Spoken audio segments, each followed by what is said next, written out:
All right, I think we can go ahead and get started. Thanks everyone for joining. My name is Matt, and the goal of tonight's session is I'm going to be walking through the key components and considerations that cut across the board with MBA applications. And so we're going to be taking each piece component by component.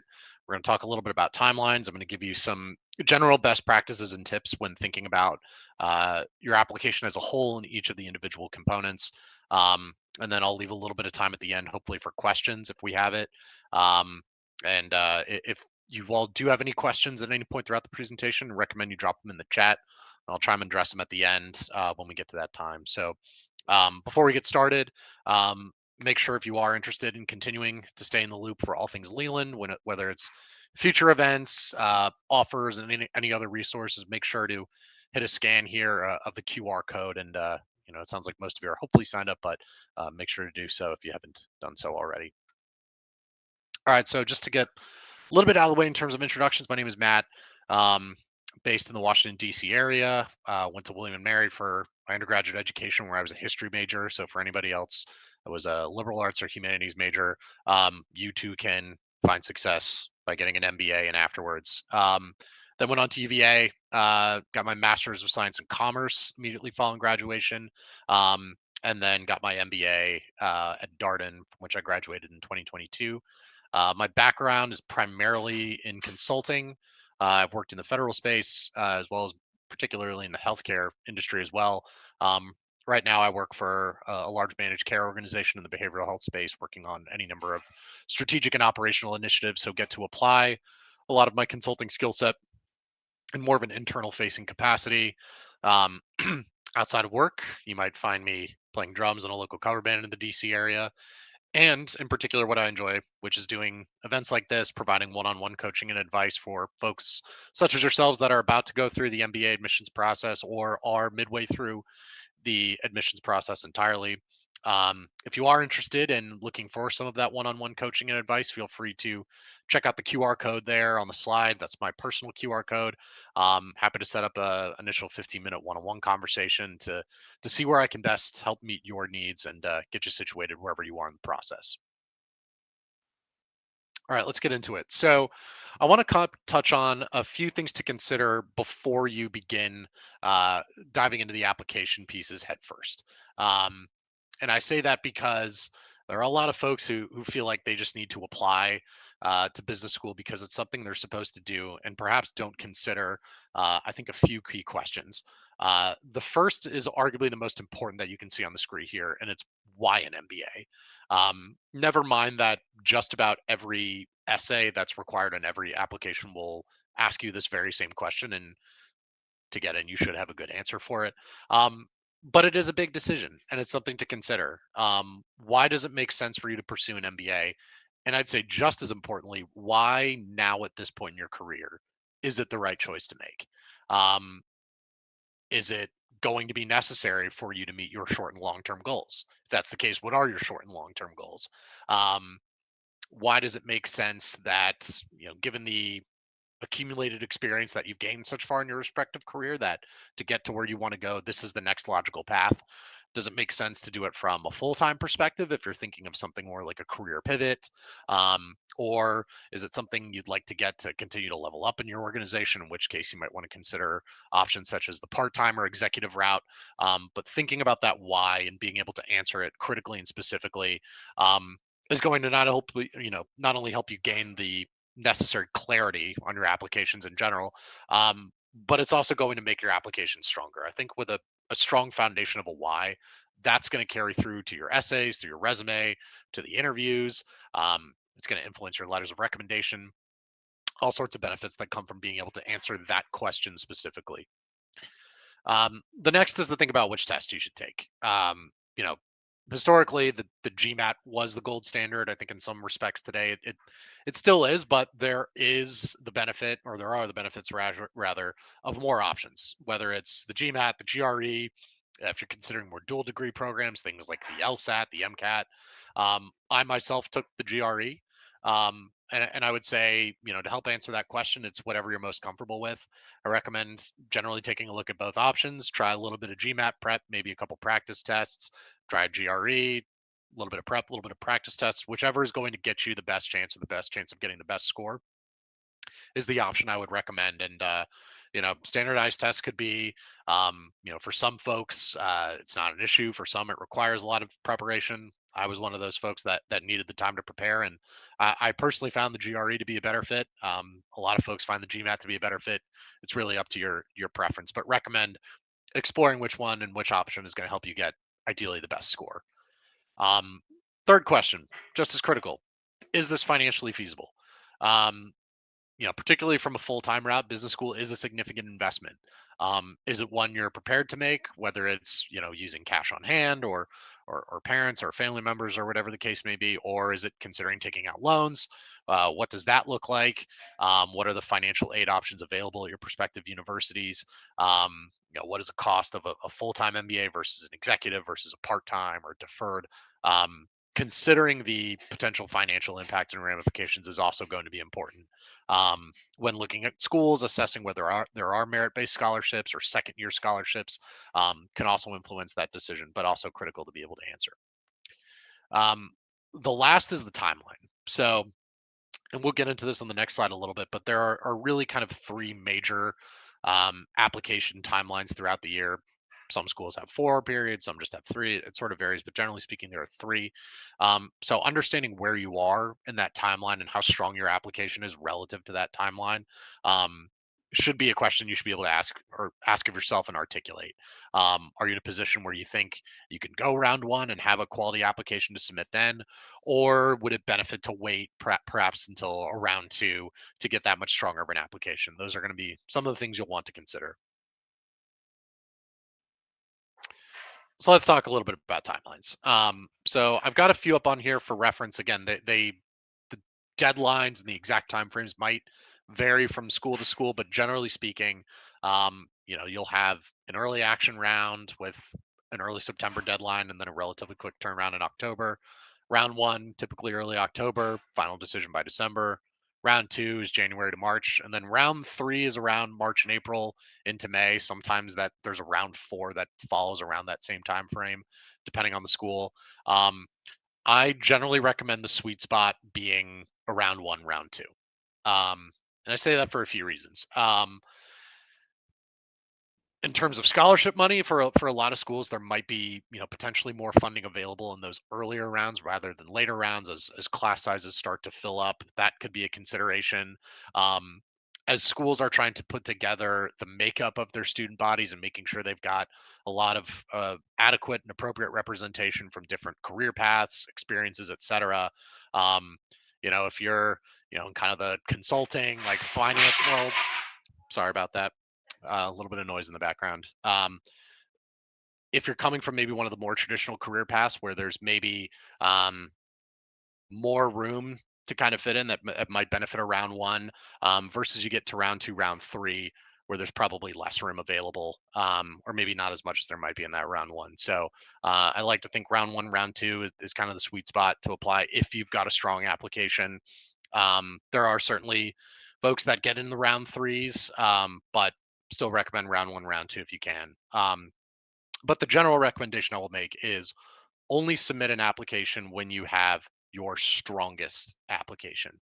So, in other words, I wouldn't recommend putting in a 70% quality application in round one just to get into that more advantageous deadline. I would rather you wait to round two to get to a 95 to 100% quality application. Same goes for round two. If you're at a 60 to 70% quality application, but feel like, oh, this is really my last shot, I would almost rather encourage you to either wait until the next cycle to round one or consider round three when you're going to have a higher quality application. So, um, the general guiding principle and takeaway from this is go based on the strength of your application when you think you can get it in. And it's also important to consider where you are in the process. If you are thinking about an MBA and you are targeting those early round one and round two timelines, try and work backwards. How long is it going to take you to prepare to study for one of the standardized tests? How long is it going to take you to get your resumes, your letter of recommendation, et cetera? Recommend working backwards, and that's going to help you ultimately influence which date you target. Okay, so the first of the major application components I want to talk about is the resume. So the first thing I do want to articulate is that there are a few nuances and differences between kind of your standard job resume and an MBA application resume. The underlying principle is the same, that you want to show examples of how you've done your job or how you do your job well, and give some specific examples of that. Um, I'd say with a lot of standard job resumes that I'm sure many of you have submitted or I've used in the past, they are pretty specific to your industry. So, perhaps if you come from the world of finance or sales, where there's a lot of acronyms, a lot of very specific industry jargon. If you're applying for positions in those fields, those are probably things that you want to have all over your resume, because that's what stands out to either a recruiter or to a company that's directly hiring. However, with an MBA resume, bear in mind your admissions reader, admissions committee member may not be as familiar with the nuances of your resume, or of your industry or job or even function for that matter. So you want to consider, the way I think about it is somebody should be able to pick your resume off the street and be able to have a good sense of who you are without knowing you specifically. That's ideally what your resume should tell. So, less day-to-day job duties, and focus more on kind of the second bullet point here is, how have you demonstrated leadership? Have you driven results? Ultimately, have you demonstrated impact, whether that's solving a problem, working within a team, achieving some sort of positive or instrumental or value driven outcome. Those are things that we want to make sure we highlight, and specifically your role in doing those.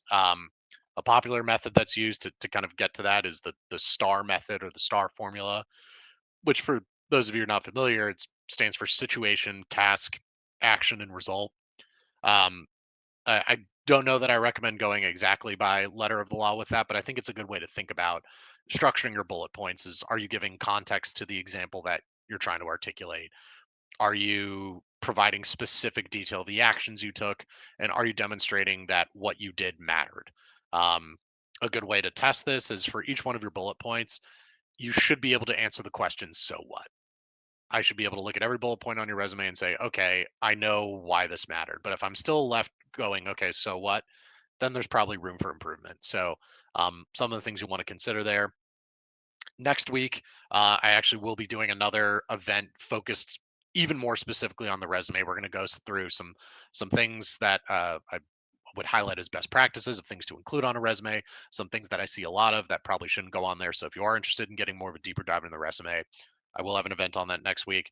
I also have a very specific package just focused on resumes there, since there's a lot to potentially consider when looking at that in the context of an MBA application, which is what I would emphasize there in the third bullet point, which is to utilize third party reviews. Leverage your friends, your peers, your colleagues, um, who should be able to look at your resume and come away with it being an accurate representation of how you've been successful in your respective roles, how you've provided value, etc. So, just a couple thoughts there on the resume. Okay, let's talk about the essays. So, again, essays vary from school to school in terms of quantity, in terms of what they're asking. But I do want to go through some general guiding principles when it comes to the essays. First bullet point here: show, don't tell. I tend to see a lot of essays of folks who tell me that they're great and tell me that they're recognized for providing value, or tell me that they're known for being curious and adaptable, but they don't really give me enough specifics or examples of how they've done that well. Which is why I say, show me, don't tell me that um, you're a great problem solver, that you've demonstrated inclusivity in the workplace. Give me an example, give me a narrative, give me something that gives me some insight into how you think, how you lead, how you operate in a professional context. Um, the second point here, and I think I mentioned this a little bit earlier.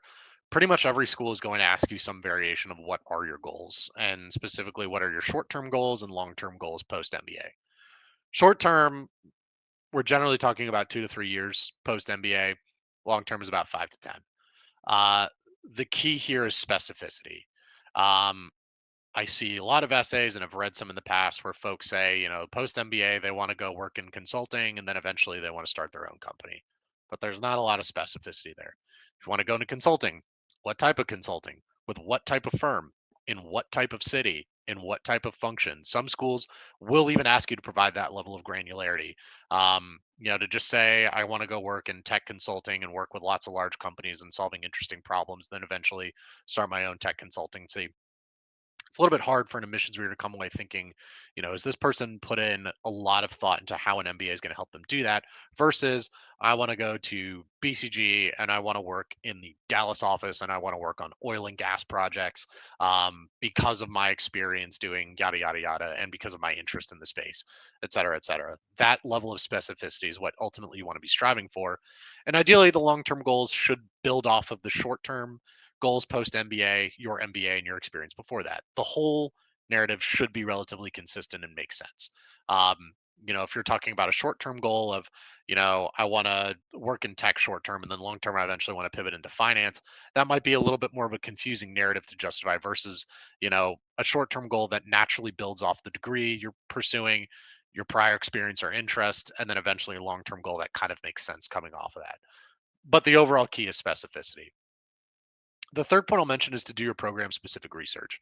Um, and I say this for a couple of reasons. I read a lot of essays, particularly for folks who are applying to the top schools where they all kind of read the same. And it's hard to really tell if somebody's done their homework on a given school and is really kind of made a best effort to show why Kellogg versus Darden versus Harvard, there's a clear distinction between them versus an applicant who it clearly seems like they're just submitting sort of the same application across the board and it doesn't really matter where they want to go. Um, there are a number of resources at your disposal to get some more information about a school that will ultimately strengthen your interest in the school and ultimately improve the quality of your essays. Go to school websites. It sounds pretty obvious. It sounds pretty straightforward, but you'd be surprised how many folks I've worked with that haven't bothered to look at the clubs and organizations page, or looked at the annual employment reports, or looked at any of the community offerings that are available in each of the schools. Um, and even more specifically, one avenue that I recommend taking advantage of is just about every school has some version of whether it's student ambassadors or second year students that you can contact to and outreach and um, you know schedule hopefully some informational interviews or coffee chats with. I think these are great resources and it's one I made a lot of use of when I was applying for just about every school. I would go to a student ambassador page.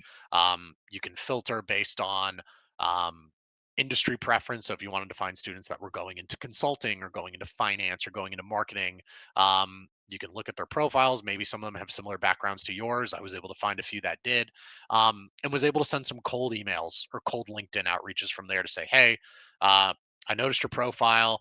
I'm interested in applying to Darden. It looks like we have some pretty similar experience.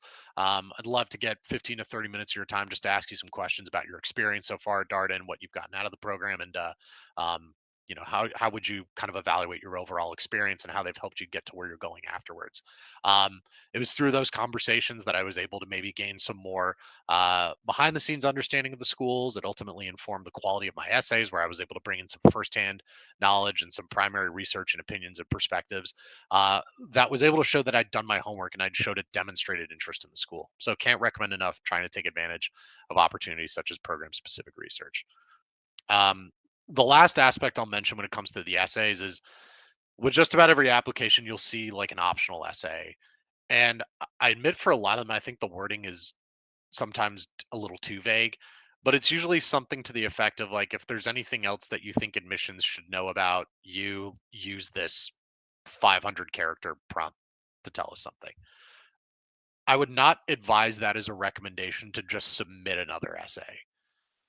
I think really the intent of that optional essay is if there is, I hate to say a red flag, but if there is something particularly in your background or on your resume and your experience that does require explaining, that's what it's intended for. Some examples might be maybe we had a pretty bad GPA our first year at university. That improved, but we have this outlier year. That would be an opportunity to explain a little bit about what happened. What did you learn from it? How were you able to respond or bounce back? Um, Maybe your test scores are not where they want to be after repeated attempts. There's an opportunity to kind of justify, hey, what was going on? What steps are you taking to improve it? Or, between now and hopefully entering business school, what are some of the actions you're taking to plus up in either, verbal or math or whatever the case may be? Um, Hopefully, this is not the case for anyone on the call, but if there's criminal history that needs to be explained, maybe there's a gap in your resume, and it's not like this is all bad. I've worked with clients in the past who they had a gap in work experience because they had to take care of someone at home or take care of a family member financially. those are justifiable, and there's ways to show um, that they're not red flags on the resume. But the point is, you want to be able to explain them if that's the case. Otherwise, if an admissions committee member is looking at a resume, they say 2-year gap, and there's no explanation about it, but that's going to obviously raise more questions and answers, and that's not a place you want to be in. So that truly is an opportunity to explain anything that should be or needs to be explained. Um, but again, not necessarily a recommendation to just submit whatever you want, whether it's like poetry or another essay or anything. Would not recommend doing that. All right, letters of recommendation. The first piece of advice here that I'd recommend is to alert your recommenders as soon as possible. Reason being, and I ran into this a little bit myself, is um, it gets lost in people's inboxes, or your recommender says yes, yes, whatever you need, and then they kind of forget about it until the week before the deadline. Um, the point being, get on it as soon as possible. I have heard cases of folks who the application was great. The recommender didn't get in their letters in on time, and then subsequently the application was not reviewed or even altogether denied because not all the components were get there. So get on top of your recommender sooner rather than later. Um, when it comes to choosing the right recommender, I think a lot of schools will be very specific in telling you the requirements. Some schools are as specific as it needs to be your current manager or somebody that directly oversees your work or something like that. Other schools, there's maybe a little bit more latitude, but generally speaking, it should be somebody, preferably in a professional context, that can speak specifically to your professional and work experience. Um, if you've been working for 5 years and you decide to go with a professor from college that you really like to write a recommendation letter, they might write a very good recommendation letter, but can they speak to where you've been for those past 5 years? Can they speak to your quality um, and your ultimately your capabilities and abilities to succeed as an MBA student? Maybe not as strongly as your current boss, for example, but if you have a current manager that you have a great rapport with, that has been able to provide you both constructive feedback and also witness your development and hopefully growth over an extended period of time, and can speak specifically to that. That's going to make a strong letter of recommendation, because at the end of the day, pretty much all letters of recommendation are positive. Everyone's great. Everyone would be a wonderful addition in the classroom. But it's the ones that can be more specific to your accomplishments. Those are the ones that typically tend to stand out more. And the last thing is to emphasize a lot of the points that I've stressed earlier. Want to make sure we are emphasizing things that matter within the context of an MBA program: leadership, driving impact, driving results, problem solving acumen, things of that nature. Those are the things that hopefully should be coming through. Um, working with your recommenders early and often, sharing your resume, sharing what your goals are with an MBA, having that type of candid conversation can certainly be helpful in influencing the overall quality of the letter itself. All right. Some other considerations here, just to sort of wrap up, that I want you all to hopefully consider as you start going into the process. The first, and it kind of touches on an earlier point I made, is if it's possible, consider campus or class visits. And I would also extend this to any kind of virtual program that's offered. I think post pandemic, there's been more of that, which is great. But if you have the ability to go visit a campus that's near you or that's feasible, whether it's to see if you can attend a class or sit in on one. I was able to do that with a few schools, and I found it instrumentally helpful. And schools do log data points like that, so it's great. But there's also a number of ways to virtually engage, whether it's schools releasing their own podcasts or YouTube videos or other types of online content. Those are great ways to consume and learn a little bit more about the schools you're interested in. Virtual coffee chats or networking events or programming in general are also good ways to stay engaged and influence your applications as well. So make sure to just take advantage of anything school specific that's being offered from the schools themselves. Second point, pretty obvious. Don't wait until the end. I've worked with folks who try to cram in essays right before the deadline, and some are good, and some are in a little rough shape. So coming back to the earlier point in the presentation, make sure you are working backwards from those deadlines or timelines and questions, so that we're not scrambling at the end to get in an essay, or we put in the resume but didn't realize that there was a typo in the last sentence and the application's been submitted, or we got everything in, but like the last slide, the letter of recommendation isn't solid and done up. So we want to avoid those scenarios. The third point, and I realize this is a still sort of nascent topic and one that I think a lot of folks are still trying to figure out, is the use of AI tools.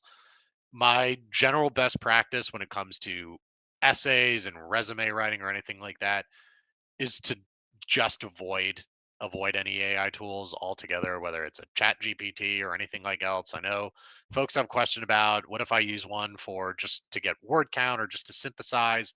Um, a number of schools do have AI detection software. How they're exactly used and how strong they are is still somewhat of a debate. Um, I just generally recommend never leaving anything to chance and just not to run the risk of doing anything. I also have read essays from folks that have submitted ideas through an AI service and have read the outputs, and I can tell you right now, they don't read like anything a human would write. And if I can tell that, then an admissions officer and or admissions committee member can also tell the difference. So, general takeaway is I would avoid any type of AI tool at all costs. Um, there's ways to leverage coaching, such as through Leland or peers or others, to look over your essays, whether it's for wordsmithing or make sure your ideas flow together, but would not rely on a computer or AI tool to do the work for you. It just doesn't look very good. Um, Next point I'll mention is on transcripts and test scores, kind of similar to letters of recommendation. Um, get on those early and often. Depending on your university or college, sometimes you have to go through a clearinghouse to get that sort of stuff, and it can take a few weeks. So again, make sure you get those ordered sooner rather than later. I think with a lot of standardized tests, you have the option to even submit the scores directly once you actually finish the test. So make sure to take advantage of that. But again, earlier rather than later.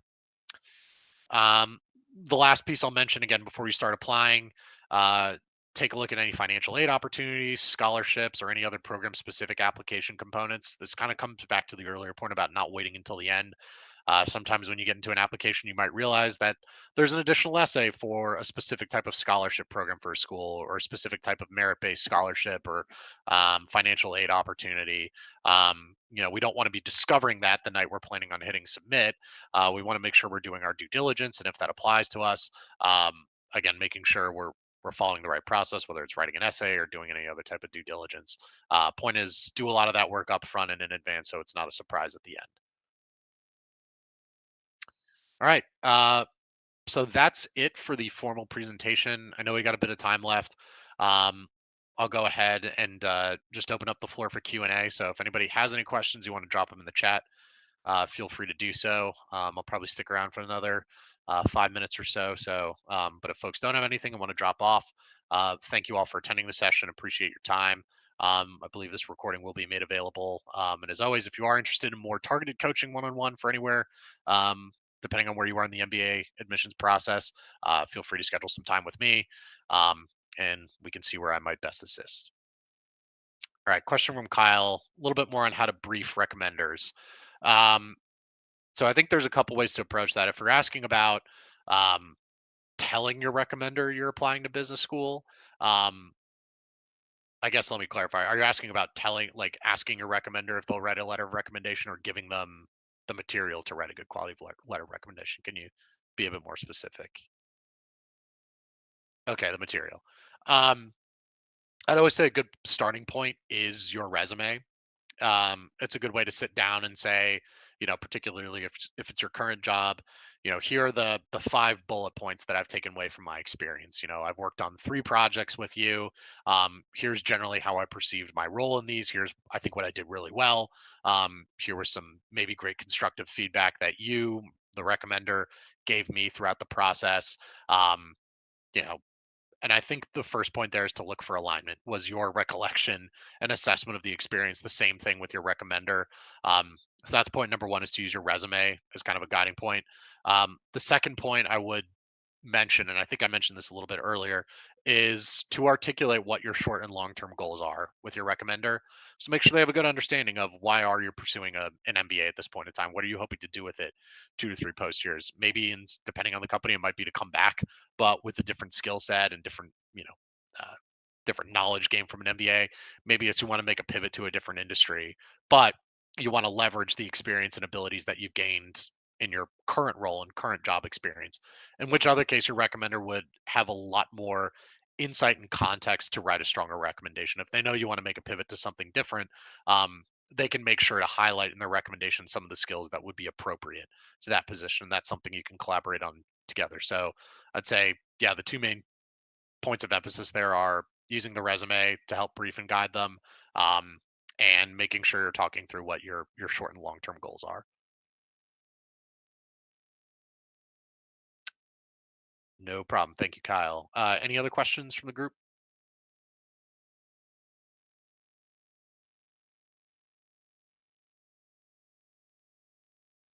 Okay, question here from Joe Michelle. What do you think resonates best when it comes to writing your essay when applying for an MBA program?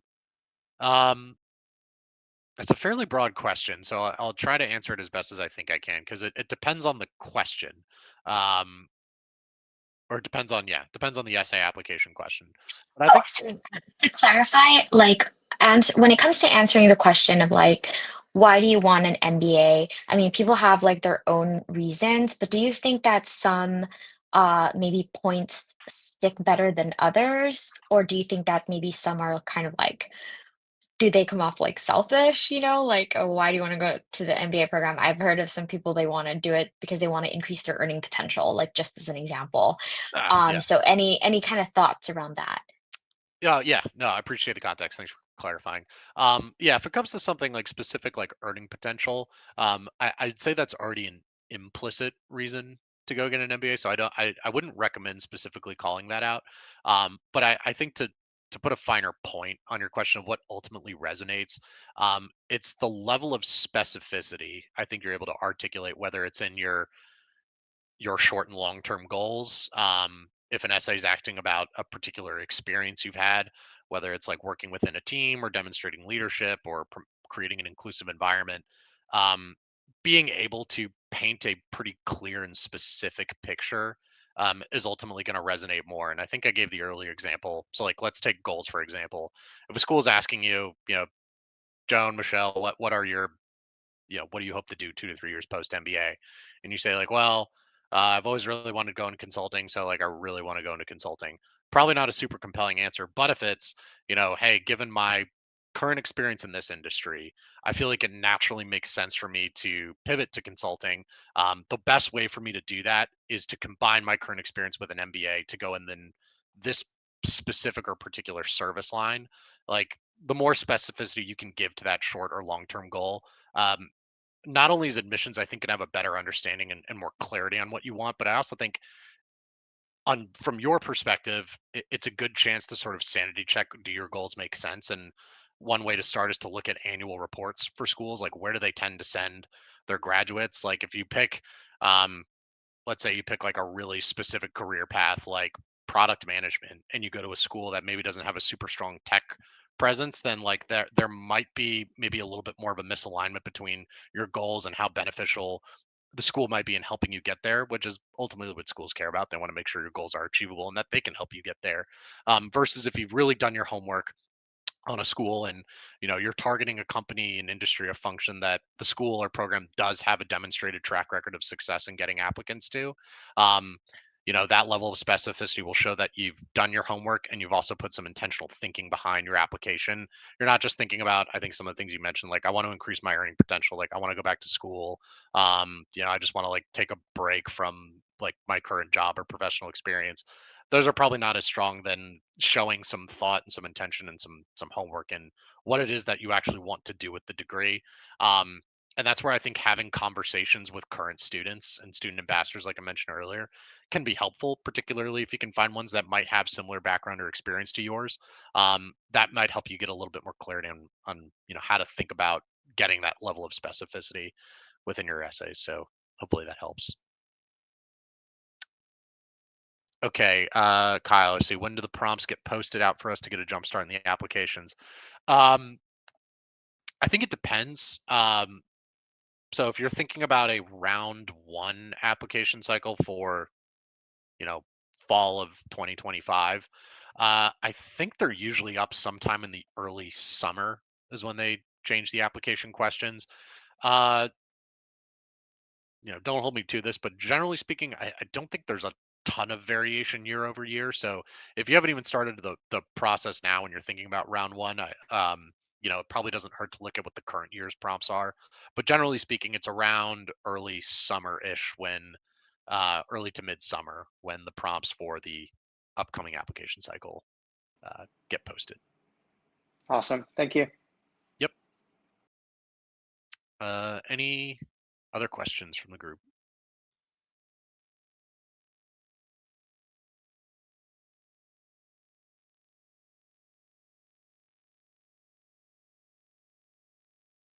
All right. Doesn't sound like. Well, once again, thank you all for joining tonight's session. Hopefully this was helpful. I think I mentioned earlier again, but I'll be doing another event next week focused specifically on the resume, more in the do's and don'ts. We're going to walk through an example of what looks good in a resume, what doesn't look so good. And as always, if you are interested in more specific targeted one-on-one coaching, feel free to reach out to me on the platform, and I'll see where I can best assist. But that being said, thank you all again. Enjoy the rest of your weekend, and hopefully see you next week or sometime soon for coaching. Thanks.